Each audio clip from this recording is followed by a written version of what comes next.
நல்ல தகப்பனே, சர்வ வல்லமையுள்ள எங்கள் ஆண்டவரே, இந்த அருமையான நேரத்திற்காக உமக்கு ஸ்தோத்திரம். கிருபையுள்ள கரத்தில் எங்களை தாழ்த்துகிறோம்.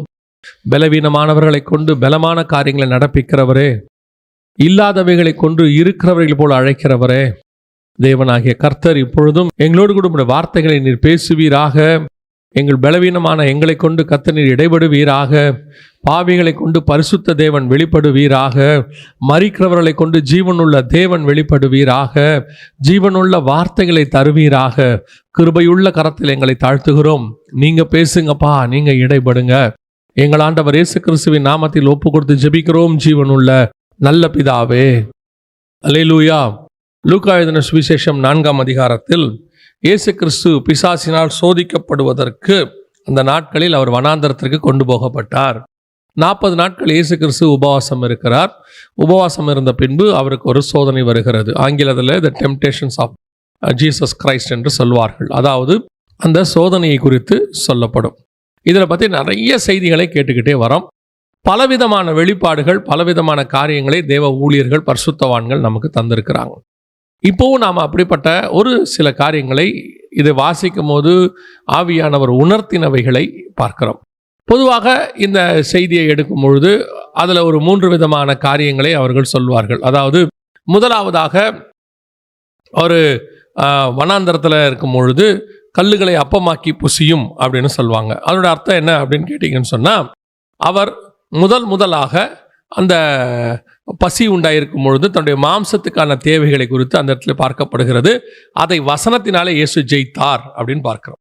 அதற்கு பிறகு கொஞ்சம் ஒரு ஆவிக்குரிய வாழ்க்கையிலேயோ ஊழியத்திலேயோ ஒரு வளர்ச்சி வரும்போது, நான் சொல்றது மத்திய 4 உள்ளதை வளரும்போது ஒரு உப்பரிக்கையின் அனுபவம். உப்பரிக்கை என்பது ராஜாக்கள் இருக்கக்கூடியதான இடம், ராஜாக்கள் உலாவக்கூடியதான இடம். அதாவது தாவீது உப்பரிக்கையின் மேல் உலாவினான் அப்படின்னு இருக்குது. அப்புறம் நேபுகாத் நேச்சார் உப்பரிக்கை அந்த மேலே இருந்தார், பலகனியில் இருந்தார் அப்படின்னு இருக்கு. அப்புறம் அப்சலோம் உப்பரிக்கையில் இருந்தார். இந்த ராஜாக்கள்லாம் இருக்கிற இடம். ஒரு உயர்வு வரும் பொழுது தாழ குதியும் என்று சொன்னான். அதோட அர்த்தம் என்னன்னா, ராஜாக்களாக இருக்கும் பொழுது நமக்கு கீழே விழுவதற்கான நிறைய வாய்ப்புகள் வரும். அந்த இடத்துல இருந்து கீழே நம்மளை தள்ளுறதுக்கு பிசாசு நிறைய யோசிப்பான். கீழே இருக்கும்போது, அந்த வனாந்தரத்தில் இருக்கும்போது, பூமியில் நிற்கும் போது அவன் கீழே குதியும், கீழே பாருங்கன்னு சொல்ல மாட்டான். அந்த இடத்துல இருந்து கல்லுகளை அப்பமாக்கி புசியும் அப்படிம்பா. அடிப்படை தேவைகளை பற்றி மட்டும் அந்த இடத்துல சொல்லப்படும்.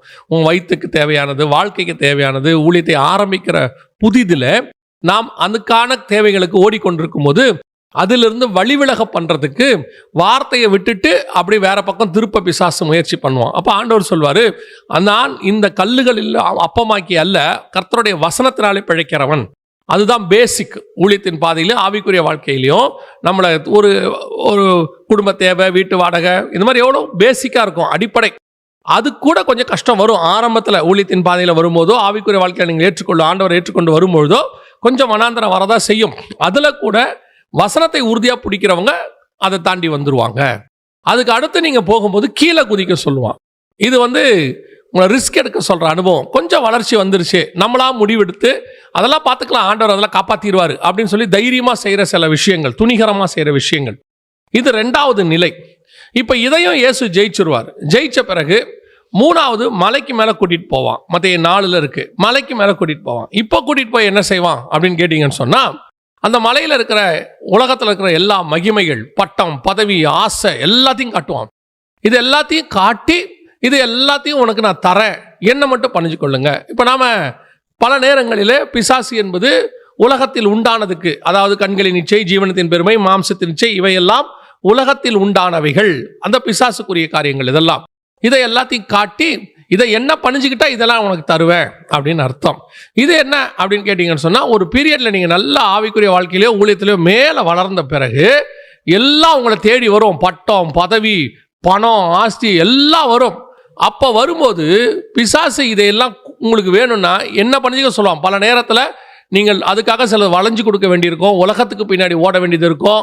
அந்த உலகத்தில் நீங்கள் கொஞ்சம் காம்ப்ரமைஸ் ஆக வேண்டியிருக்கும். எதெல்லாம் நீங்கள் அப்பத்தின் காலத்தில் காம்ப்ரமைஸ் ஆகாமல் இருந்தீங்களோ, ஆரம்பிக்கும் போது வைராக்கியமாக இருந்தீங்களோ, அதெல்லாம் விட்டு கொடுக்க வேண்டியிருக்கும். நீங்களே அதை செய்கிற மாதிரி இருக்கும். எதெல்லாம் செய்ய மாட்டேன் கர்த்தருக்கு நீங்கள் சொன்னீங்களோ, ஒரு 30-40 வருஷம் கழிச்சு நீங்களே அதை செய்வீங்க. அந்த இடத்துக்கு அது கொண்டு வந்துடும் பல நேரங்களில். அதான் உயரமான உன்னதமான மலையின் அனுபவம் அப்படின்னு அர்த்தம். மலைக்கு மேலே இருக்கும்போது ஜனங்க என்ன நினைப்பாங்கன்னா, மோசே மலைக்கு மேலே இருக்கிறாருன்னா ஆண்டவரோட பேசிட்டு இருக்கிறாரு அப்படின்னு நினைப்பாங்க. மலைக்கு மேலே இயேசு இருக்கிறாருன்னா ஆண்டவர் வந்து மறுரூமாக மேலே போயிருக்கிறாரு அப்படின்னு நினச்சிப்பாங்க. ஆனால் இங்கே பார்த்தா பிசாசு பேசிக்கிட்டு இருக்கோம். பல நேரங்களில் நீங்கள் ஆவிக்குரிய வாழ்க்கையில் வளர்ச்சியில் மேலே வரும்போது கூட பிசாசு சில ஆலோசனைகளை சொல்லும். அதனால தயவு செய்து இந்த 3 காரியங்கள் அதில் இருந்துச்சு. அந்த அப்பத்தை சாப்பிடும்போது கல்லுகளை அப்பமாக்கி புசியும்பாங்க. கல்லு கீழே இருக்குது, இயேசுவை கீழே பார்க்க சொல்கிறான். இப்போ கொஞ்சம் உயரமாக போயிடாச்சு உப்பரைக்கைக்கு. அங்கே இருக்கும்போது சொல்லுவான் தாழ குதியும், கீழே குதிங்க, அடுத்து கீழே தான் பார்க்க சொல்கிறான். மலைக்கு மேலே கூட்டு போகிறான் உயரமா. இப்போ பூமியின் காரியங்கள் அங்கிருந்து பார்ப்பான், கீழே காட்டுவான். பிசாசு எப்பவுமே கீழானவைகளை மட்டும்தான் உங்களுக்கு காட்டுவான். பூமிக்குரியதான் காட்டு. நீங்கள் எவ்வளோ உயரம் போனாலும் அதுக்கு மேலே உங்களை பார்க்க விட மாட்டான், தலையை உயர்த்தவே விட மாட்டான், கீழேயே பார்க்க சொல்லுவான். ஆனால் பைபிள் சொல்லும் கீழானவைகள் அல்ல, எந்த நிலையில இருந்தாலும் நீங்கள் மேலேயே பார்க்கணும். நீங்கள் பூமியில் இருக்கும்போது கூட என் ஆத்துமா மான்கள் நீரோடையை வாஞ்சிக்கிறது போல உம்மை வாஞ்சிக்குதுன்னு மேலே பார்க்கணும். ஒரு படிக்கு மேலே போன பிறகு முழு இருதயத்தோடு உண்மை தேடுற அங்கே போயிடணும். கர்த்தருடைய நாளில் ஆவிக்குள்ளாகும் போது அவனுக்கு வானம் திறக்கப்பட்டது, மேலே பார்க்குறான் அவன். நல்லா கவனிச்சு பார்த்தீங்கன்னா இங்கே இருக்கும்போது மேலே ஏற இயேசுவை பார்க்குறாங்க. கொஞ்சம் இவன் ஆவிக்குள்ளாகிற அனுபவம் வந்தோட அதுக்கு மேலே இருக்கிற பரலோகத்தை பார்க்குறான். மேலே மேலே பார்த்துக்கிட்டு போயிட்டே இருக்கணும். பிசாசு கீழே கீழே கீழே பார்க்க சொல்லிக்கிட்டே இருப்பான். கீழே பார்க்க சொல்றது பிசாசு தான், கர்த்தர் கிடையவே கிடையாது. மேலே பார்க்க சொல்றது தான் கர்த்தர். அல்லேலூயா.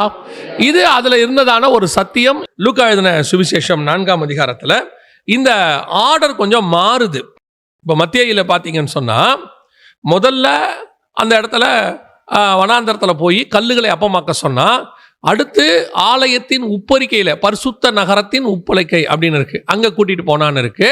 அதுக்கு அடுத்து உயர்ந்த மலையின் மேல் அப்படின்னு இருக்கு மத்தேயுல வாசிக்கும் பொழுது. ஆனால் லூக்கால வாசிக்கும் பொழுது இதுவே அப்படியே கொஞ்சம் ஆர்டர் மாறி இருந்துச்சு.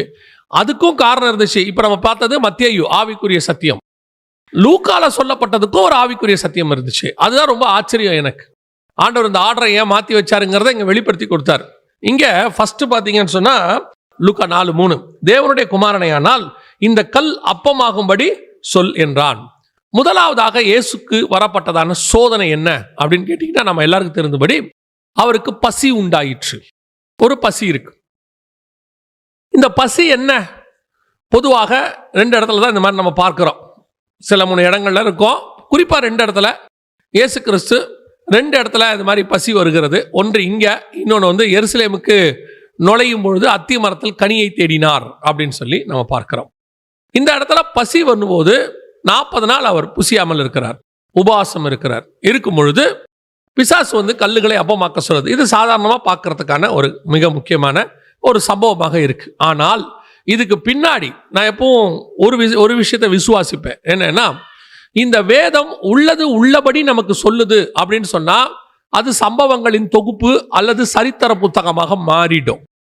ஆனால் இந்த வேதம் ஏன் அது பரிசுத்த வேதாகமம்னு சொல்லப்படுது அப்படின்னா அதுக்கு பின்னாடி பரலோகத்தினுடைய திட்டமும் ரகசியமும் ஒன்று இருக்கும். அதை நீங்க கண்டுபிடிக்கணும், அதை எடுக்கணும். அதுதான் உங்க ஆவிக்குரிய வளர்ச்சியினுடைய அளவு. ஒரு கதையா சம்பவமா படிச்சுட்டு போனீங்கன்னா எல்லாருக்கும் படிக்கிற மாதிரி இது ஒரு புக்கு, உங்களுக்கு இது ஒரு சம்பவமா படிச்சுட்டு போயாச்சு. இல்லை இதுக்கு பின்னாடி என்ன இருக்கு அப்படிங்கிறத ஒரு ஆவிக்குரிய சத்தியம் வெளிப்பட்டாதான் நீங்கள் ஸ்பிரிச்சுவலா இதை படிக்கிறீங்கன்னு அர்த்தம். அதனால தான் இதுக்கு பேர் பரிசுத்த வேதாகமம். இப்ப இயேசுவுக்கு 3 விதமான சோதனைகள் வைக்கப்படுகிறது. முதலாவது சோதனை எங்க வைக்கப்படுகிறது அப்படின்னு கேட்டீங்கன்னு சொன்னா கல்லுகளை அப்பமாக்கி புசிக்கும்படிக்கு.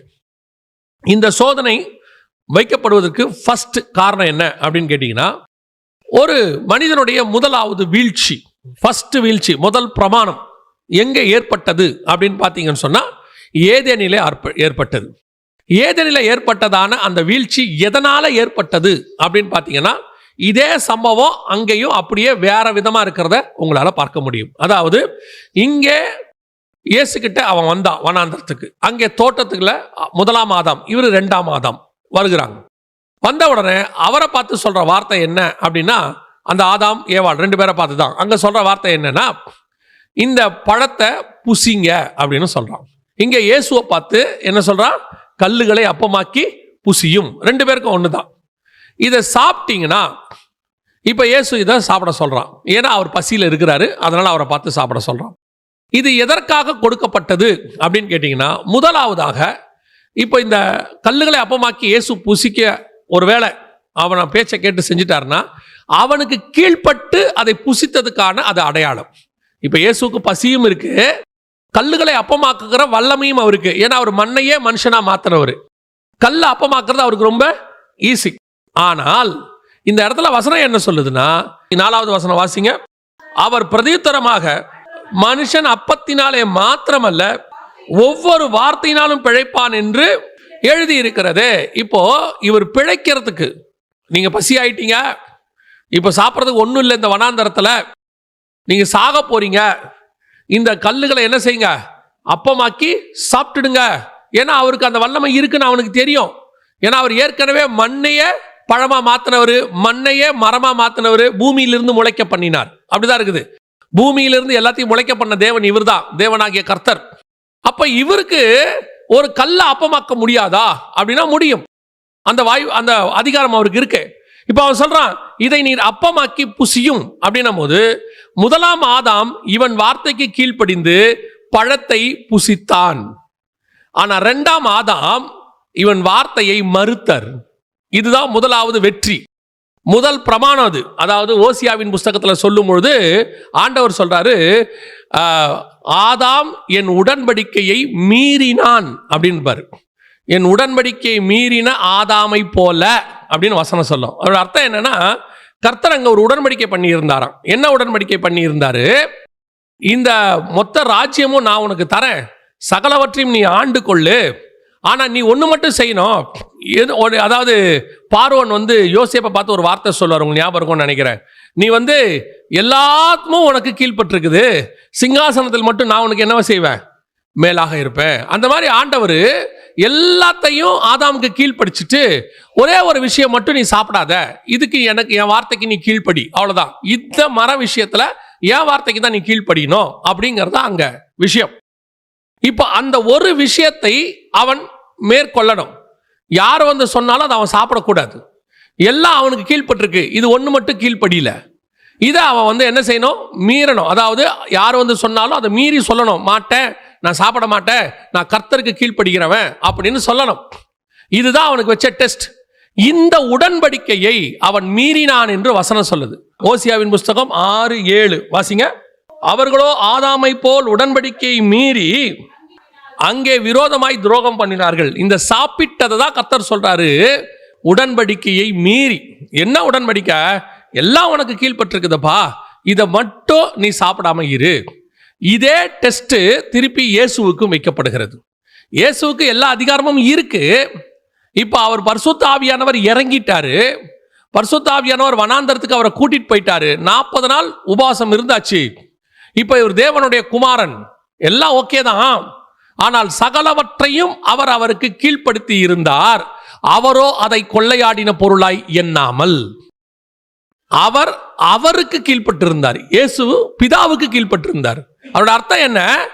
எனக்கு எல்லாம் கொடுக்கப்படும், ஆனா நான் கர்த்தருக்கு கீழ்ப்படிஞ்சிருப்பேன், கர்த்தருடைய வார்த்தைக்கு கீழ்ப்படிஞ்சிருப்பேன். அதை மீறத்துக்கு பிசாசு இவரை தோக்கடிக்கிறதுக்கு யூஸ் பண்ண முதலாவது டெக்னிக் தான் இந்த புசித்தல்.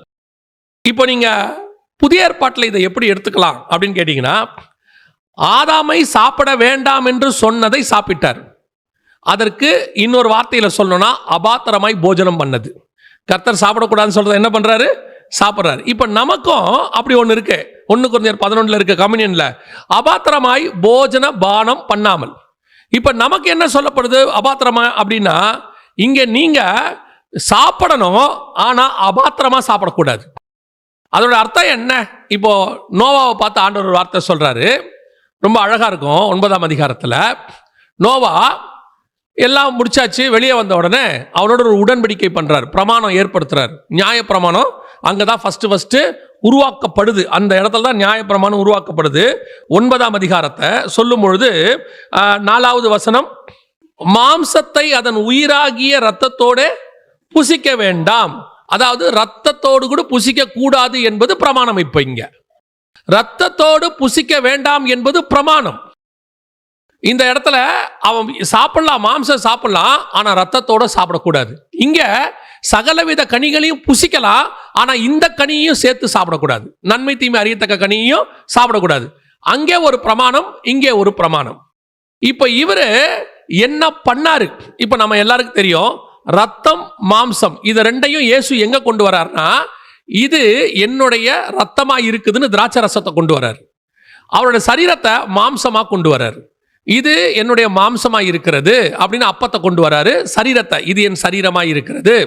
ரத்தத்தை சொல்லும் போது இது திராட்சை ரசத்தை இது என்னுடைய ரத்தமாக இருக்கிறது அப்படின்னு ரெண்டையும் புசிக்க சொல்றாரு. இங்க நோவா திராட்சை ரசத்தின் குடி வெறி தெளிந்து, திராட்சை ரசம் குடிச்சதுனால நோவாவுக்கு என்ன வந்துருச்சு? குடிவெறி வந்துருச்சு. நோவா காலத்துக்கு முன்னாடியே குடிவெறி இருந்துச்சு. நோவா காலத்துக்கு முன்னாடியே குடிவெறி இருந்துச்சு. எங்க இருந்துச்சுன்னு கேட்டீங்கன்னா, இந்த இடத்துல புசித்தும் குடித்தும் பெண் கொண்டும் பெண் எடுத்தும் இருக்கு. மத்திய 24:37-38. அதே காரியம் லூக்கா 21 சொல்லும் போது 34 வாசிங்க. உங்கள் இருதயங்கள் பெருந்திண்டியினாலும் வெறியினாலும். இன்னைக்கு பெருந்திண்டியின் காலம் இது.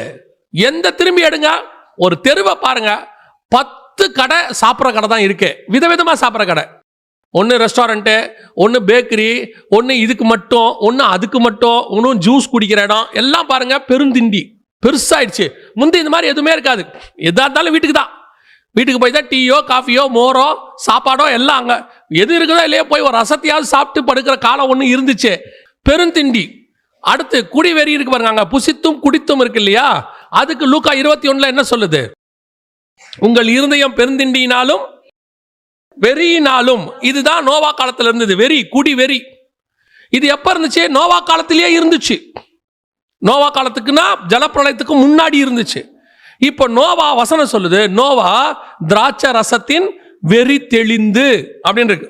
9:24 வாசிங்க. நோவா திராட்சை ரசத்தின் வெறி தெளிந்து விழித்த போது. இப்போ என்ன அர்த்தம்னா, இதை ஸ்பிரிச்சுவலா அதான் சொன்ன. இதுக்கு பின்னாடி இருக்கிற ஆவிக்குரிய விதத்தை நீங்க யோசிச்சீங்கன்னா, ரத்தம் என்பது திராட்சை ரசம் என்பது அவர் மாம்சத்தின்படி திராட்சை ரசம் வெறி அப்படின்னு வச்சுக்கலாம். அப்படிதான் இருக்கு. வெறி தெளிந்த போது அவர் எதனால் அதை குடிச்சாரு? தெரியாம குடிச்சாரா, தெரிஞ்சு குடிச்சாரா, அது வேற விஷயம். ஆனால் திராட்சை ரசத்தை அவர் குடிச்சார் அப்படின்னு அங்க இருக்கு. புதிய ஏற்பாட்டில் திராட்சை ரசம் என்பது ரத்தத்துக்கு ஈக்குவலாக இருக்கு. ஆண்டவர் அதுக்கு முன்னாடி என்ன பர்டிகுலரா ஒரு வேர்டு சொல்றாரு? மாம்சத்தை ரத்தத்தோடு என்ன செய்ய வேண்டாம்? புசிக்க வேண்டாம்.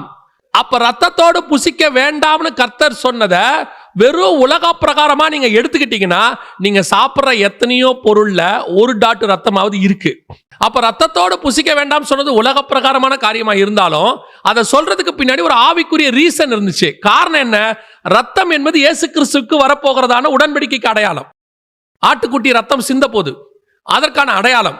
இப்ப இவங்களுக்கு என்ன சொல்றாரு இந்த இடத்துல அப்படின்னா, மாம்சத்தை ரத்தத்தோடு என்ன செய்யாத, புசிக்காத. மாம்சம் என்பது அப்பம், அது உடன்படிக்கை வார்த்தை வசனம். ரத்தம் என்பது உடன்படிக்கை. அவர் புதிய வார்த்தையும் மாம்சம் ரத்தமும் ரெண்டும் சேர்ந்து கொடுப்பாரு. அவர் ரத்தத்தின் உடன்படிக்கை ஏற்படுத்துகிற வரைக்கும் நீங்க வெறும் மாம்சத்தை மட்டும் புசிங்க, பிரமாணம் மட்டும் இருக்கும், ஆனா மீட்பு இருக்காது. இயேசு வரும்போதுதான் பிரமாணமும் மீட்பும் உங்களுக்கு கிடைக்கும். ரெண்டும் அப்பதான் கிடைக்கும். அதுக்கு முன்னாடி நீங்க ஏதாவது மீட்புக்கான பிரமாணத்தை முயற்சி பண்ணீங்கன்னா அது விருதாவா போயிடும். இப்போ இஸ்ரவேல் ஜனங்க கானானுக்குள்ள பிரவேசின்னு கர்த்தர் சொன்னும் போது அவங்க பிரவேசிக்கல.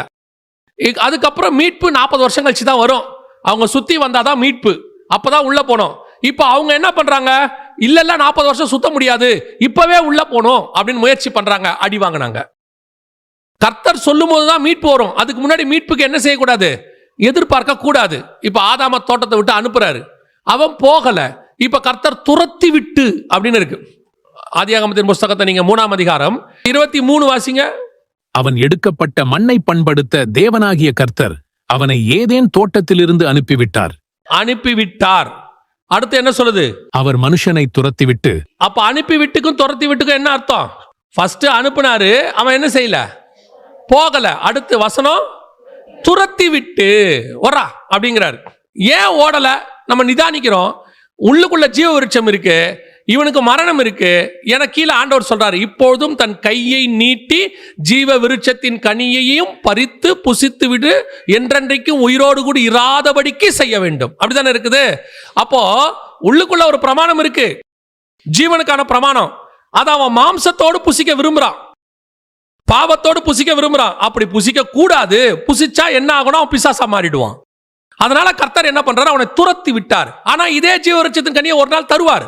எப்ப தருவாரு? உன் மாம்சத்தை நீ ஜெயித்து விட்டு வரும்போது, ஜெயம் கொள்ளுகிறவன் எவனோ அவனுக்கு பரதீசின் மத்தியில் இருக்கிற ஜீவவிருட்சத்தின் கனியை புசிக்க கொடுப்பேன். அப்ப கர்த்தர் ஒரு காரியத்தை செய்ய வேணான்னு அப்ப சொல்றாருன்னா பின்னாடி தருவாரு. இப்ப அதை செய்யக்கூடாதுன்னு அர்த்தம். பல நேரங்களில நாம் அதை அப்பவே செய்யணும்னு விரும்புறோம். இப்ப சொல்றாரு, மாம்சத்தை ரத்தத்தோடு புசிக்க வேண்டாம். அதோட ஆவிக்குரிய அர்த்தம் என்னன்னா, மாம்சமும் ரத்தமும் அப்பமும் ரசமும் சேர்ந்து ஒரு நாள் வரும். அப்ப நீங்க அதை புசிச்சா போடும். இப்ப மரியாள் வந்து கேட்கறாங்க, அவர்களுக்கு திராட்சை ரசம் இல்லை. இப்ப சொல்றாரு, உனக்கும் திராட்சை ரசம் கிடையாது, என் வேலை இன்னும் வரவில்லை, வரும்போது தான் நான் திராட்சை ரசத்தை எடுத்து கொடுப்பேன் அப்படின்னு சொல்றாரு. அப்ப இன்னைக்கு நாம இந்த இடத்தை எப்படி பார்க்கணும்? அப்ப அந்த இடத்துல நோவா அபாத்திரமாய் பானம் பண்ணினார். திராட்சை ரசத்தின் அந்த குடி வெறி தெளிந்து எழுந்தபோது இதே காரியத்தை தான் இயேசுகிட்டையும் சொல்றான், கல்லுகளை அப்பமாக்கி புசியும். அவன் அபாத்திரமா போஜனம் பண்ணா ஆதாம், இவர் அபாத்திரமா பானம் பண்ணாரு, போஜன பானம் பண்ணாரு. இப்ப நமக்கும் அபாத்திரமாய் போஜனம் பானம் பண்ணக்கூடாது என்று வேதம் சொல்லுது. அபாத்திரமாய் போஜன பானம் பண்ணக்கூடாது அப்படின்னு வேதம் சொல்லுது. இத நீங்களும் நானும் எப்படி எடுத்துக்கிறோம்? கல்லுகளை அப்பமாக்கி புசி. இப்ப இதே அளவுல வசனத்துல எனக்கு போஜனம் உண்டு, அதுல தான் நான் பிழைக்கிறேனே ஒழிய, நித்திய ஜீவனை பெற்றுக்கொள்கிறேனே ஒழிய இந்த கல்லை அப்பமாக்குறதுனால இல்ல. அவனுக்கு கர்த்தர் வசனத்தினாலே ஜெயிக்கிறார். அங்கே ஆதாம் தோத்தா, இங்க இயேசு ஜெயிச்சிட்டாரு. எதை வச்சு ஜெயிக்கிறாரு? இந்த இடத்துல பசிக்காக அந்த சண்டை அங்க நடக்கல. பார்க்கறதுக்கு பசி மாதிரி இருக்கு. இது ஆதாமுக்கு வைக்கப்பட்ட சோதனை. அந்த முதலாவது பிரமாணம் ஆதாம் முதல் நோவா வரைக்கும் உள்ளது. இந்த முதலாவது பிரமாணத்தை இயேசு அங்கே ஜெயிக்கிறார். இங்கதான் பிசாசு ஆதாம தன் கையில எடுத்தது. சகலவற்றையும் அவங்ககிட்ட ஆதாம் விற்று போட்டான்னு பைபிள் சொல்லுது. அந்த முதல் பிரமாணம், முதல் சக்சஸ், ஃபர்ஸ்ட் ரவுண்டுன்னு வாங்க. அந்த பாக்ஸிங்கு ரெஸ்லிங்லாம் போகும்போது ஃபர்ஸ்ட் ரவுண்ட் அப்படிம்பாங்க. அந்த ஃபர்ஸ்ட் ரவுண்டில் அவர் ஆதாம் கிட்ட இவன் இழந்ததை அவர் திருப்பி பெற்றுக்கொள்கிறார். ஏன்னா வசனம் சொல்லுது இயேசுவை பத்தி, இழந்து போனவைகளை ரட்சிக்கும்படி மனுஷகுமாரன் வந்தார். அதுல ஃபர்ஸ்ட் பார்ட், கல்லுகளை அப்பமாக்கி புசியும் அப்படின்னா என்ன அர்த்தம்? ஆதாம் சாப்பிட்டு இழந்தவைகளை இயேசு சாப்பிட மாட்டேன் என்று சொல்லி ஜெயித்து மீண்டுமாக வாங்கினார். அல்லேலூயா. இது முதலாவது. இரண்டாவது வாசிங்க, லூக்கா எழுதின சுவிசேஷம் 4ஆம் அதிகாரம் 5, 6 2 வாசிங்க. பின்பு பிசாசு அவரை உயர்ந்த மலையின் மேல் கொண்டு போய் உலகத்தின் சகல ராஜ்யங்களையும் ஒரு நிமிஷத்திலே அவருக்கு காண்பித்து, இவைகள் எல்லாவற்றின் மேலும் உள்ள அதிகாரத்தையும் இவைகளின் மகிமையையும் உமக்கு தருவேன். இவைகள் எனக்கு ஒப்புக் கொடுக்கப்பட்டிருக்கிறது. எனக்கு இஷ்டமானவனுக்கு இவைகளை கொடுக்கிறேன். இப்ப அவரை எங்க கூட்டிட்டு போறான்? இரண்டாவது மிக முக்கியமான இடம், உயர்ந்த மலைக்கு கூட்டிட்டு போய், நல்லா கவனிங்க, உயர்ந்த மலைக்கு கூட்டிட்டு போய் அந்த மலை மேல நிறுத்தி அதுக்கு கீழே இருக்கிற ராஜ்யங்கள் எல்லாவற்றையும் காண்பித்து, இவைகளை நான் உனக்கு தருவேன். இப்ப அதே மத்தேயுல சொல்லும் போது 4ஆம் அதிகாரத்துல அதே காரியத்தை சொல்லும் போது இன்னொரு வார்த்தையை சேர்த்து சொல்றாரு. 8வது வசனம் திருப்பி வாசிங்க, 4:8. மிகவும் உயர்ந்த மலையின் மேல், அதாவது இருக்கிறதுலே உயரமான மலை, மிகவும் உயர்ந்த மலையின் மேல். இங்க உயர்ந்த மலையின் மேல் கொண்டு போய் சகல ராஜ்யங்களும், இந்த இடத்துல ஒரு வார்த்தை சொல்றான் பாருங்க, இவைகள் எனக்கு ஒப்பு கொடுக்கப்பட்டிருக்கிறது. எப்போ ஒப்பு கொடுத்தது பிசாசுக்கு? இத ஆதாமுக்கு ஒப்பு கொடுக்கப்படுது இல்லையா? சரி வாசிங்க, ஆதியாகமத்தின் புஸ்தகம் 9ஆம் அதிகாரம் 1-2 வாசிங்க. பின்பு தேவன் நோவாவையும் அவன் குமாரரையும் ஆசீர்வதித்து, நீங்கள் பலுகி பெருகி பூமியை நிரப்புங்கள், உங்களை பற்றிய பயமும் அச்சமும் பூமியில் உள்ள சகல மிருகங்களுக்கும் ஆகாயத்தில் உள்ள சகல பறவைகளுக்கும் உண்டாயிருக்கும். பூமியிலே நடமாடுகிற யாவும் சமுத்திரத்தின் மச்சங்கள் யாவும் உங்களுக்கு கையளிக்கப்பட்டன. ஆதாமுக்கா நோவாவுக்கா? யார் கையில கையளிக்கப்பட்டன? ஆதாமு கிட்ட கொடுத்தத அப்ப ஆண்டவர் அழிச்சு முடிச்சிட்டாரு. ஆதாம்கிட்ட கொடுத்தது அந்த ஜலப்பிரளயத்தோட எல்லாம் முடிஞ்சிருச்சு. இப்ப 2வது செஷன் ஆரம்பிச்சிருச்சு. இப்போ முதல்ல ஆரம்பிக்கும் போது ஆண்டவர் வானத்தையும் பூமியும் படிக்கும் போது பூமி எங்க இருந்துச்சு? தண்ணிக்குள்ள இருந்துச்சு. அப்படித்தானே இருக்கு, பைபிள் அப்படித்தானே இருக்கு, தண்ணிக்குள்ள இருந்துச்சு. ஜலத்தின் மேல் ஆவியானவர் அசைவாடி கொண்டிருந்தார் அப்படின்னு இருக்கு. இப்போ ஆண்டவர் அந்த பூமிக்கு மேல் உள்ள தண்ணீரையும் கீழுள்ள தண்ணீரையும் வெவ்வேறாக பிரிக்கிறார். 2வது நாள் அதுக்கு பேர் ஆகாய விரிவு என்று பெயரிட்டார். 3வது நாள் பூமியில் உள்ள தண்ணீர் எல்லாம் ஒரு இடத்தில் சேர கடவது, வெட்டாந்தரை உண்டாக கடவுது. அந்த வெட்டாந்தரையில மரம், செடி, புல், பூண்டு எல்லாம் முளைத்தது. இது 3வது நாள். அப்படிதானே இருக்குது. இப்போ படைக்கிறதுக்கு முன்னாடி பூமி தண்ணிக்குள்ள இருக்குது, ஆவியானவர் அசைவாடிட்டு இருக்கிறாரு, உள்ளுக்குள்ள என்ன இருக்குது? பூமி இருக்கு. இப்போ நோவா காலத்துல பாருங்க, மகா ஆழத்தின் 7ஆம் அதிகாரத்துல வசனம் சொல்லுது, ஆதியாகமத்தின் புஸ்தகத்துல 11வது வசனம், நோவாவுக்கு 600ஆம் வயதாகும் வருஷம் 17ஆம் தேதியாகிய அந்நாளிலே மகா ஆழத்தின் ஊற்றுக்கண்கள் எல்லாம் பிளந்தன, வானத்தின் மதகுகளும் திறவுண்டன. இப்ப தண்ணி அப்படி என்னவாயிருச்சு? கீழ இருந்து வருது, மேல இருந்து வருது. இப்ப எவ்வளவு தூரம் வந்துச்சு தண்ணி அப்படின்னு பாத்தீங்கன்னா, அதே அதிகாரம் 7, 19, 20, ஜலம் பூமியின் மேல் மிகவும் அதிகமாய் பெருகினால் வானத்தின் கீழ் எங்கும் உள்ள உயர்ந்த மலைகள் எல்லாம் மூடப்பட்டன. மூடப்பட்ட மலைகளுக்கு மேலாய் 15 முழ உயரத்திற்கு ஜலம் பெருகிற்று. மலைக்கு மேல ஜலம் 15 முழம். நம்ம ஊர் கணக்குக்கு ஒரு 22 அடி. நம்ம ஊருக்கு 1 முழம்னா 1.5 அடி கணக்கு வச்சிருக்கிறோம். அவங்க ஊர்ல ஒரு ஊருக்கு இந்த அடி கணக்கு மாறும். நம்ம ஊருக்கு 1.5 அடி, 1 முழம்னா 1.5 அடின்னு சொல்லுவாங்க. கிட்டத்தட்ட 22 அடி உயரம். எவரெஸ்டே கிட்டத்தட்ட எத்தனையோ 1000 அடின்னு சொல்றாங்க. பிரைமீடே 5000 அடின்னு சொல்றாங்க. அதை விட உயரம் கிட்டத்தட்ட 22 அடிக்கு உயரத்துக்கு தண்ணி. அப்ப பூமி இப்ப எது மேல, எதுக்குள்ள இருக்குது? தண்ணிக்குள்ள இருக்குது. அதுக்கு மேல பேழைக்குள்ள நோவா, அத பேழைக்குள்ள நோவாவும் புறாவும் ஆவியானவர் அசைவாடி கொண்டிருந்தார். அதே பழைய காரியம் வந்துருச்சு பாருங்க. இப்ப திருப்பி 1ஆம் அதிகாரத்துல உள்ளது இங்கே திருப்பி வந்துடுச்சு. அதே சேம் திங். அதே மாதிரி ஜலம் வந்து 2 மூடிக்குச்சு, மேல ஆவியானவர் அசைவாடிக்கிட்டே இருக்கிறாரு. இதான் 1ஆம் அதிகாரத்துல இருந்துச்சு. இப்ப திருப்பி ஆண்டவர் ஜலத்தை வத்த பண்ணினார். ஆனா இப்ப பேழை எங்க நிக்குது? அதான் முக்கியம். பேழை எங்க நிக்குது? 8ஆம் அதிகாரம் 4ஆம் வசனம். 7ஆம் மாதம் 17ஆம் தேதியிலே பேழை அரராத் என்னும் மலைகளின் மேல் தங்கிற்று. அரராத் என்னும் மலைகளின் மேல் தங்கிற்று அப்படின்னு இருக்கு. அரராத் துருக்கியில இருக்கிற ஒரு மலை. கவனிங்க, 7ஆம் மாசம் தான் அந்த மலை வந்து அரராத் மேல தங்குது. அதுக்கப்புறம் நீங்க வசனம் வாசிச்சீங்கன்னா 8ஆம் அதிகாரம் 14வது வசனம், 2ஆம் மாசம் 27ஆம் தேதியிலே பூமி காய்ந்திருந்தது. அப்பதான் கர்த்தர் நோவாவை நோக்கி புறப்பட்டு போங்கள் அப்படின்னு சொல்றார். கிட்டத்தட்ட 5 மாசம் இப்ப எங்க இருக்குது? பேழை மலைக்கு மேலேயே இருக்குது. இப்போ இறங்கி வரக்கூடிய நோவா கிட்ட தான் கர்த்தர் உடன்படிக்கை பண்றாரு.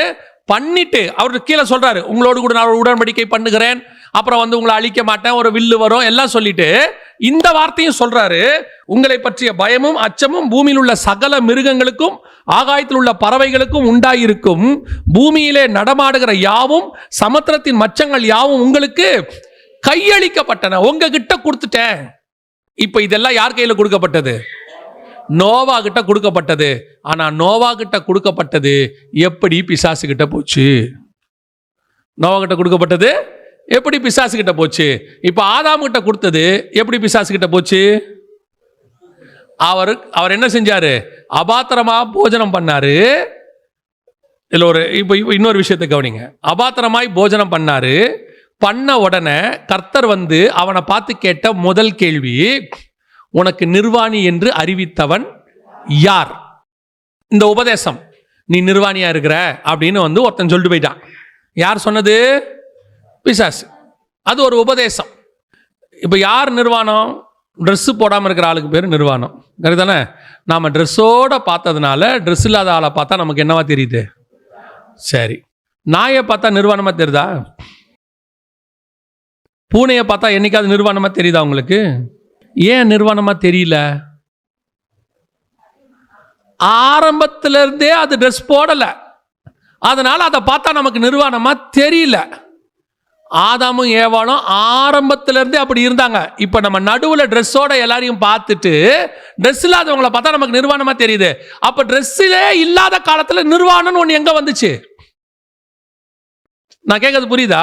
அப்படி ஒரு விஷயமே இல்லையே, உலகத்திலேயே இல்லையே. அதுக்கு முன்னாடி யாராவது ட்ரெஸ் போட்டுட்டு இருந்திருக்கணும். இப்ப போடாதவங்களை பார்த்து இவங்க என்ன சொல்லணும்? என்னங்க அவங்களா போட்டிருக்காங்க, நீங்க போடாம இருக்கீங்க, நிர்வாணின்னு சொல்லணும். இவங்க தான் ஃபர்ஸ்ட் மனுஷங்க. அதுக்கு முன்னாடி ட்ரெஸ் போட்டவங்க ஒருத்தர் இல்லவே இல்லை. அப்படி ஒரு கான்செப்டே இல்லையே. எப்படி நிர்வாணம்னு ஒரு வந்துச்சு? அதுக்கு பேர் தான் உபதேசம். இல்லாத ஒரு உபதேசத்தை பிசாசு வந்து சொல்லிட்டு போயிட்டான். இவங்களுக்கு புதுசா இருக்கு. இன்னைக்கு நிறைய பேருக்கு இந்த மாதிரி புதுசா டாக்டரினா பிசாசு கொடுக்குறான்.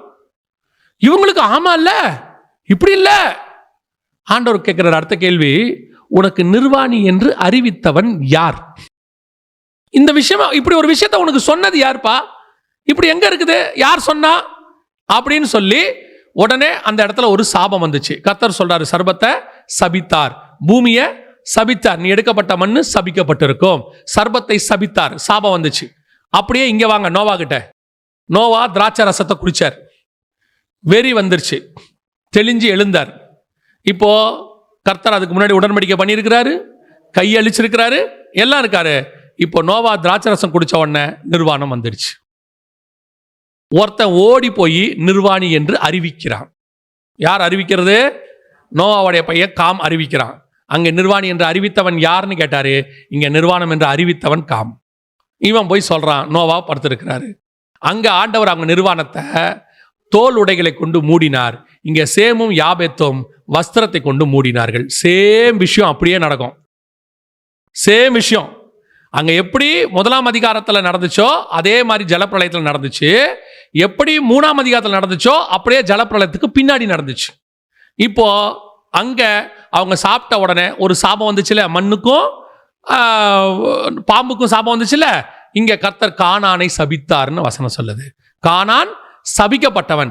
எப்போ அந்த காரியம் இங்க நடந்துச்சோ அதே காரியம், சேம் விஷயம் வேற விதமா இங்க நடந்த உடனே அங்கே எல்லாம் பிசாசுக்கு போன மாதிரி இங்கேயும் எல்லாம் யாருக்கிட்ட போயிருச்சு? பிசாசுக்கிட்ட போயிடுச்சு. அவ்வளவுதான், மொத்தம் பிசாசுக்கிட்ட போயிடுச்சு. இதைத்தான் பிசாசு மலைக்கு மேல வச்சு சொல்றான். மலைக்கு மேல ஒருத்தங்கிட்ட எல்லாத்தையும் கொடுத்தீங்கல்ல, கையளிக்கப்பட்டது இல்ல, அந்த மலைக்கு மேல உள்ள எல்லாம் இப்ப எங்கிட்ட வந்துருச்சு, எனக்கு கையளிக்கப்பட்டிருக்கிறது. இப்ப அவன் சொல்றான், என்னை தாழ விழுந்து பணிந்து கொண்டால் இவைகளை நான் உனக்கு தருவேன். ஏன் இவர்கிட்ட அந்த வார்த்தையை சொல்றான்னா, இவரு ஆதாம் இழந்ததையும் நோவா இழந்ததையும் மீண்டும் ரட்சிக்கும்படி வந்தவர், மீண்டும் உலகத்தை ஜெயிக்கும்படி இவர் வந்தவர். அதுக்கு ஒரு ஷார்ட்கட் சொல்லி கொடுக்கிறா. நீர் என்னை தாழ விழுந்து இதானே உங்களுக்கு வேணும், இந்த உலகத்தின் ராஜ்யமும் அதன் மகிமையும் உங்களுக்கு வேணும். இது எங்கிட்ட கையளிக்கப்பட்டிருக்கு, எங்கிட்ட வந்துடுச்சு, எங்கிட்ட கை கொடுத்துட்டாங்க, எங்கிட்ட தான் இருக்கு. என்னை மட்டும் தாழ விழுந்து பணிஞ்சுக்கோங்க, நான் உங்களுக்கு தந்துறேன். இதோட அர்த்தம் என்ன? கர்த்தர் நோவா கிட்ட கையளிச்சாரு. ஆனா நோவா யாரை பணிந்து கொண்டான்? நோவா யாரை பணிந்து கொண்டான்? அவன் அந்த பேழையிலிருந்து வெளிப்பட்டு ஒரு பலிபீடம் கட்டி சுத்தமான மிருகங்களை பலியிட்டு கர்த்தரை தொழுது கொண்டான். இப்போ மலையில இயேசுவை பார்த்து சொல்றான், இதே மலையில நோவா கிட்ட இதெல்லாம் கொடுக்கப்பட்டுச்சு, அவங்ககிட்ட தான் எல்லாம் கொடுத்தாங்க, எல்லாத்தையும் எங்கிட்ட கொடுத்தான். ஆனா நோவா கர்த்தரை பணிஞ்சுக்கிட்டான், நீங்க என்ன பணிஞ்சுக்குங்க. கர்த்தரை பணிஞ்சுக்கிட்டான், கர்த்தர் எல்லாத்தையும் அவங்ககிட்ட கொடுத்தாரு. அந்த இடத்துல வசனம் தெளிவா இருக்கும். நோவா பலிபீடம் கட்டி எல்லாவற்றையும் பலியிட்டான், கர்த்தர் சுகந்த வாசனையாய் அதை நுகர்ந்தார். முடிச்சுட்டு அடுத்த 2 வசனம் கீழே சொல்றாரு, எல்லாம் உனக்கு கையளிக்கப்பட்டது. இதே காரியத்தை ஆப்போசிட்டா இயேசு கிட்ட கேட்கிறான், என்ன பணிஞ்சுக்கோங்க, எல்லாத்தையும் நான் உங்களுக்கு தந்துடுறேன். எங்க? அந்த மலையில நடந்ததை இந்த மலையில வந்து கேட்கிறான். ஏன் மலைக்கு மேல கொண்டு போய் கேட்கிறான்னா, நோவா காலத்துல இருந்து இயேசு வர்ற வரைக்கும் உள்ள கையளிக்கப்பட்டுச்சு. ஆதாம்ல இருந்து நோவா வரைக்கும் உள்ளது ஃபர்ஸ்ட் சோதனை. நோவால இருந்து இயேசு கூட இல்ல, தாவீது வரைக்கும் உள்ளது 2வது சோதனை. இப்ப இந்த இடத்துல இயேசு சொல்றாரு, உன் தேவனாகிய கர்த்தர் ஒருவரையே. ஏன்னா இது உங்கிட்ட கையளிக்கப்பட்டது, ஆனா இதோடைய சிருஷ்டிகர் கர்த்தர். அவர் நினைச்சார்னா திருப்பியும் அழிச்சிட்டு புதுசா உருவாக்கி இன்னொருத்தன் கையில் அதை கொடுக்க முடியும். ஆதாமு கிட்ட கொடுத்தாரு, ஆதாம் உங்ககிட்ட கொடுத்துட்டான், ஆனா எல்லாத்தையும் கர்த்தர் அழிச்சு முடிச்சிட்டாரு. இப்போ உங்ககிட்ட என்ன இருக்குது? ஒண்ணுமே கிடையாது. இப்ப எதுவுமே உங்ககிட்ட இல்ல, எல்லாம் போச்சு. ஆனா இப்ப அது யார்கிட்ட இருக்கு தெரியுமா? ஒரு நீதிமானாகிய நோவாவின் கையில் இருக்கிறது. அவன் கையில திருப்பி கொடுத்தாரு. இப்ப அவன் திருப்பி நிர்வாணமாகி சாபம் வந்து எல்லாம் திருப்பி பழையபடி மாறிடுச்சு.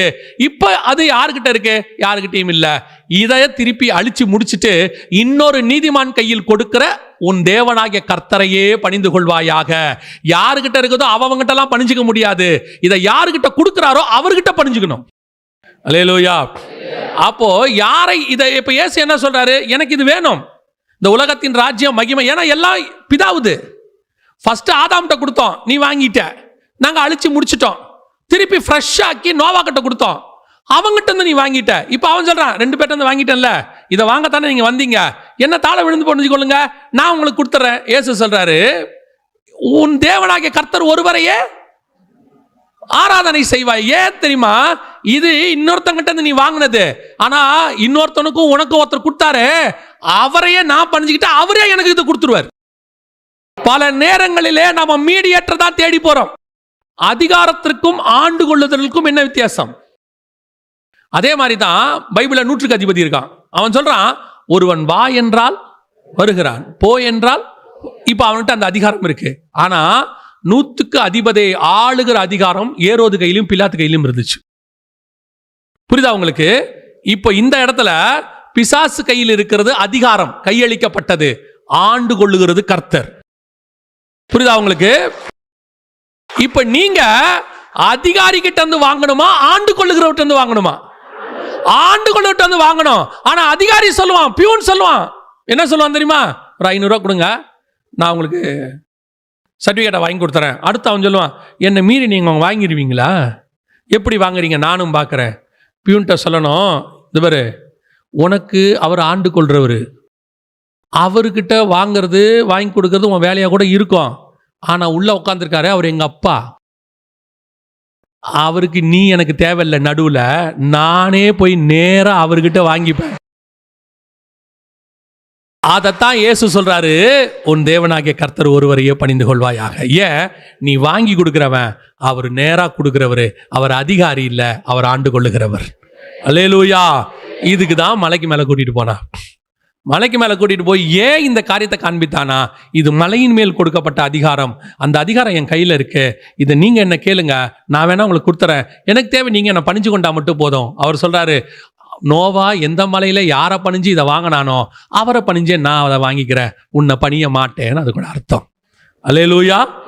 கடைசியாக இப்போ பிசாசு அந்த இடத்துல சொல்லுது, 4ஆம் அதிகாரம் லூக்கா எழுதின சுவிசேஷம் 9:10 வாசிங்க.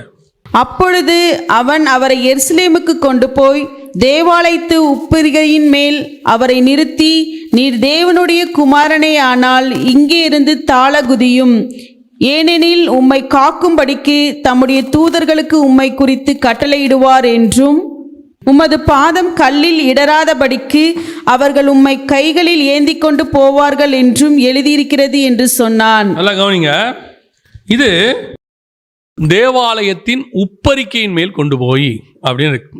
இது இருக்கிறதுலையே மிக முக்கியமான லாஸ்ட் ஸ்டேஜ், தேவாலயத்தின் உப்பரிக்கை. இந்த தேவாலயத்தினுடைய உப்பரிக்கை என்பது எதை குறிக்கிறது அப்படின்னு கேட்டீங்கன்னா, ஆலயத்தினுடைய பலகனி, ஆலயத்தினுடைய பலகனி. இப்ப அந்த இடத்துக்கு போய் அங்கே இருந்து அவரை நிறுத்தி ஒரு வார்த்தை சொல்றான், இங்கிருந்து என்ன செய்யுங்க, தாழ குதிங்க. குதிச்சிங்கன்னா வசனம் சொல்லுது, உன் பாதம் கல்லில் இடாதபடிக்கு யாருக்கு கட்டளையிடுவார்? தூதர்களுக்கு கட்டளையிடுவார். இப்போ இவன் கூட்டிட்டு போனது, நான் முன்னாடி இந்த வசனத்தை படிச்சுட்டு இருக்கும்போது எனக்கு ஒன்று தோணுச்சு. என்ன அப்படின்னு கேட்டால், பலக்கணின்றது அரண்மனையில் தாவீது என்ன செய்கிறாரு, இந்த காரியத்தை செய்கிறாரு. அதுக்கு அடுத்து அப்சலோமு, நேபுகாத், இதெல்லாம் அரண்மனையின் பலகனி, அரண்மனையின் பலகனி. ஆனால் இது என்ன சொல்லுதுன்னு பாருங்க. 4ஆம் அதிகாரம் மத்தேயு எழுதின சுவிசேஷத்தை வாசிங்க பார்ப்போம். அப்பொழுது பிசாசு அவரை பரிசுத்த நகரத்திற்கு கொண்டு போய் தேவாலயத்து உப்பரிகையின் மேல் அவரை நிறுத்தி. நல்ல கவனிங்க, இது அரண்மனையின் உப்பரிக்கை அல்ல. இந்த இடத்துல சொல்லப்பட்டது அரண்மனைக்கின் உப்பரிக்கை அல்ல. இங்கே சொல்லப்பட்டிருக்கிறது முழுக்க முழுக்க எதை பத்தி? தேவாலயத்தின் உப்பரிக்கை அல்லது பரிசுத்த நகரத்தின் உப்பரிக்கை. இப்ப இந்த பரிசுத்த நகரத்தின் உப்பரிக்கையில ராஜாவா வீற்றிருக்கிறது யாரு? நல்லா கவனிச்சுக்கொள்ளுங்க. பரிசுத்த நகரம் இது ஸ்பிரிச்சுவல். தேவாலயம் என்பது ஆவிக்குரிய காரியம். இந்த ஆவிக்குரிய காரியத்துல தேவாலயத்துல இயேசு வர்றதுக்கு முன்னாடி வரைக்கும் இந்த தேவாலயத்தின் உப்பரிக்கையோ அதுக்கு மேல யாருடைய கண்ட்ரோலுக்கு போயிருச்சு? முதல்ல ஆதாமிலிருந்து யார் வரைக்கும்? நோவா வரைக்கும். ரெண்டாவது நோவாவிலிருந்து தேவாலயம் உண்டாகிற வரைக்கும், சாலமோன் காலம் வரைக்கும் உள்ளத யாருக்கிட்ட வந்துருச்சு? பிசாசு கிட்ட வந்துருச்சு. இப்ப தேவாலயம் ஸ்பிரிச்சுவல். இந்த தேவாலயத்தை கர்த்தர் கட்டினாரு, செருபாபேலை வச்சு கட்டினாரு. முந்தின மகிமையை பார்க்கலாம், பிந்தின ஆலயத்தின் மகிமை பெரிதாக இருக்கும்னு சொன்னாரு. அந்த ஆலயம் தான் அது தேவாலயத்தின் உப்பரிக்கை. எல்லா ஜனங்களாலும் விரும்பப்படுகிறவர் அதில் உலாவுவார்னு இருக்குது. ஒரு கல்லின் மேல் ஒரு கல் வைத்து கட்டப்பட்டதுன்னு ஆகாயில இருக்குது. இந்த தேவாலயத்தினுடைய உப்பரிக்கைனா ராஜாக்கள் உலாவுகிற இடம். ஸோ இந்த தேவாலயத்தில் ராஜாவாக உலாவுகிறது யாரு? இப்போ யாருக்கிட்ட அது இருக்குது அப்படின்னு சொன்னா எசேக்கியேல் புஸ்தகம் 8ஆம் அதிகாரம் 6வது வசனம் வாசி. அவர் என்னை நோக்கி, மனுபுத்திரனே, அவர்கள் செய்கிறதை காண்கிறாயா? என் பரிசுத்த ஸ்தலத்தை விட்டு என்னை தூரமாய் போக பண்ணும்படியான இஸ்ரவேல் வம்சத்தார் இங்கே செய்கிற மிகுந்த அருவருப்புகளை காண்கிறாய் அல்லவா?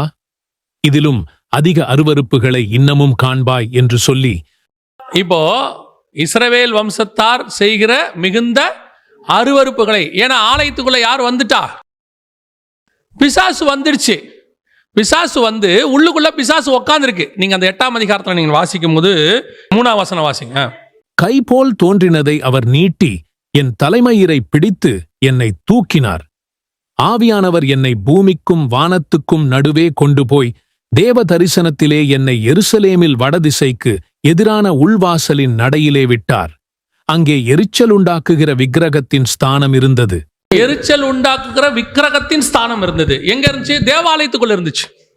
இப்ப அந்த தேவாலயத்தை முழுக்க கர்த்தர் என்ன சொல்றாரு? இந்த தேவாலயத்துக்குள்ள அருவருப்பு வந்துடுச்சு. அந்த ஆலயம் முழுக்க பிசாசு கண்ட்ரோலுக்கு போயிடுச்சு.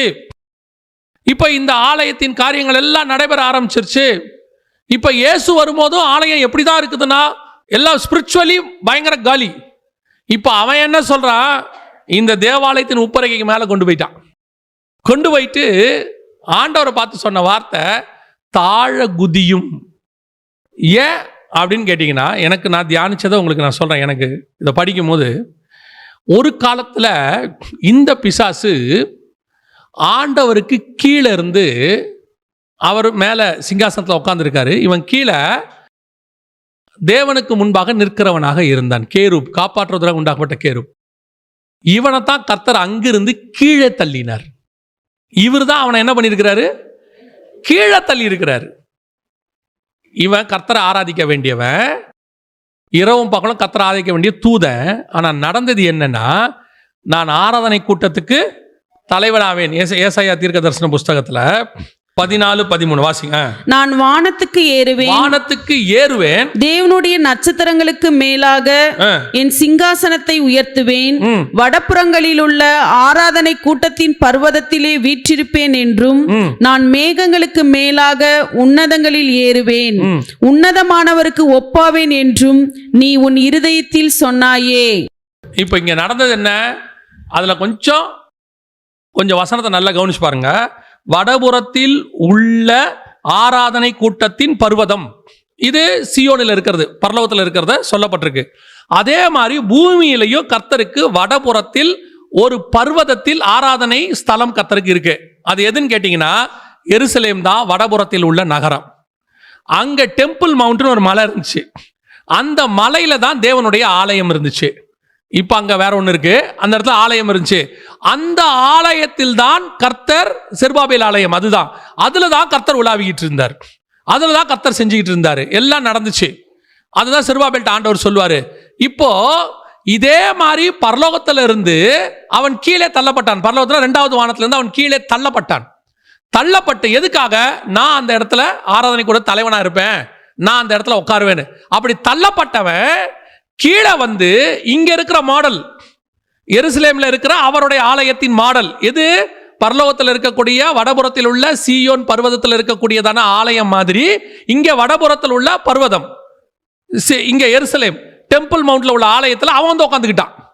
தள்ளின உடனே யூதர்களை ஏமாத்தி, இஸ்ரவேலை ஏமாத்தி சிலை வழிபாடு கொண்டு வந்து உள்ளுக்குள்ள உட்காந்துக்கிட்டான்.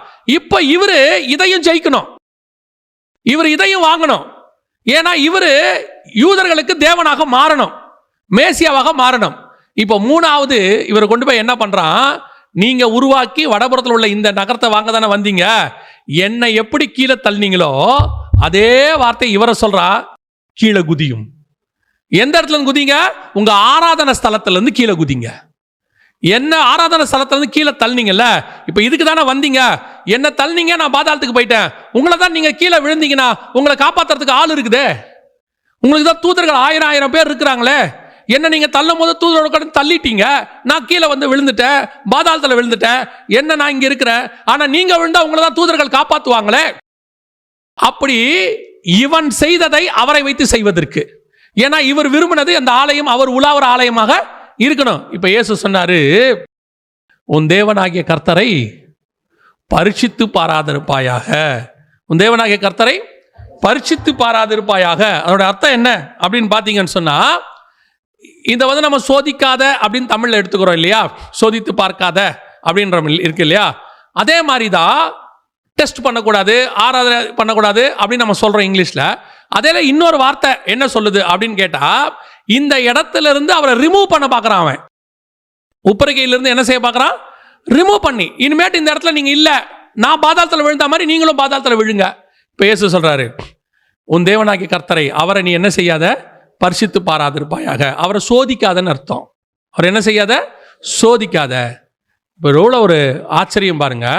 இப்போ பிசாசு அவரை விட்டு விலகி போனான். வசனம் என்ன சொல்லுது அந்த இடத்துல, லூக்கா 4 இதை சொன்ன உடனே 13வது வசனம் 4:13, பிசாசானவன் சோதனை எல்லாம் முடித்த பின்பு சில காலம் அவரை விட்டு விலகி போனான். போயிட்டான். இப்ப அவ்வளவுதான், முடிஞ்சிருச்சு. இப்போ இயேசு ஆதாமு கிட்ட இருந்து கொடுத்ததை ஜெயிச்சிட்டார். சாப்பிட மாட்டேன்னு சொல்லி ஜெயிச்சிட்டார். ரெண்டாவது, மலைக்கு மேல காண்பிக்கப்பட்டதை உன்னை ஆராதனை பண்ண மாட்டேன், இதை கொடுக்கிறவரை தான் நான் ஆராதனை பண்ணுவேன், அவர்கிட்ட வாங்கிக்கிறேன்னு சொல்லிட்டார்.